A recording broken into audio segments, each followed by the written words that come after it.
क्या र मैले पनि देखेँ यार।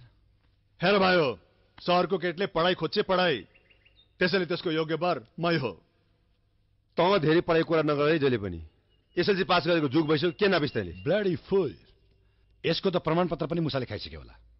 हेर भाइयो, हामीहरू तीनजना छौँ, केटी एउटी छ, त्यसैले हामीहरू तीनजना मध्ये दुईजनाले त छोड्नै पर्छ। तिमीहरू दुईजना छोड नि त, दानवीर पनि भइहाल्यो तिमीहरू, समाजमा तिमीहरूको नाम पनि भइहाल्छ नि। के कसो? मसँग एउटा उपाय छ यार। के उपाय? हामी तीनैजनाले उसलाई मन पराएको छौँ, तीनैजनाले बिहा गरौँ। ठोक्क गोरु, कसो किरा परे तेरो जिब्रो झरेन? तँलाई पापको अलिकति पनि डर छैन? ब्लडी फुल, महाभारतमा 5 जना पाण्डवले एउटा द्रौपदीलाई बिहा गर्न हुने, हामी 3 जना ताण्डवले चाहिँ किन नहुने? यो महाभारत होइन साले बापति। तर हामी तीनजना मिलेर एउटा कुरा गरौँ, महाभारतमा छौँ, मल्ल युद्ध गरौँ, अनि हामी तीनजना मध्ये जो बात छ त्यसले त्यो केटी लैजाउँ। ठिक छ। ए राजु राजा राम हो, तिमीहरू एउटी केटीको लागि किन मरि भेट्छौ? वर्षौं वर्षदेखिको आफ्नो मित्रता किन मेटाउँछौ? म तिमीहरूलाई एउटा उपाय दिन्छु। के? तिमीहरूले त्यो केटीलाई बिर्सिद्याओ र बुद्धि पुऱ्याएर त्यो केटी मेरो जिम्मा लगाइद्याओ। के भन्छ यो? मलाई त्यो केटीसित बिहे गर्न द्याओ।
राजु राजारामहरू माथि चौरा मल्ल युद्ध लड्दैछन्, त्यो पनि यो केटीको लागि।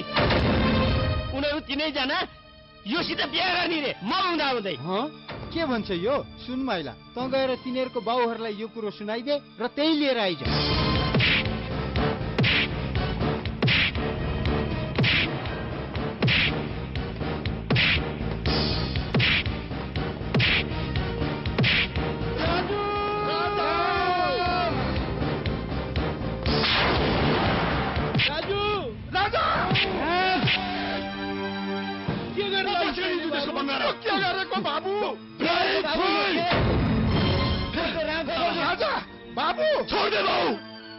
कामना, कामना तिमी आएको छौ, तिमी आफै भन, हामीहरू 3 जना मध्ये तिमी कोसित बिहा गर्ने?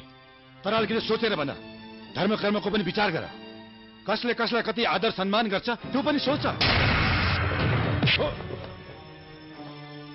को कति बलवान छ भन्ने कुरो भविष्यमा तिम्रो सुरक्षा दिने को छ त्यो पनि सोच तिमीले, भन्दैछु मैले।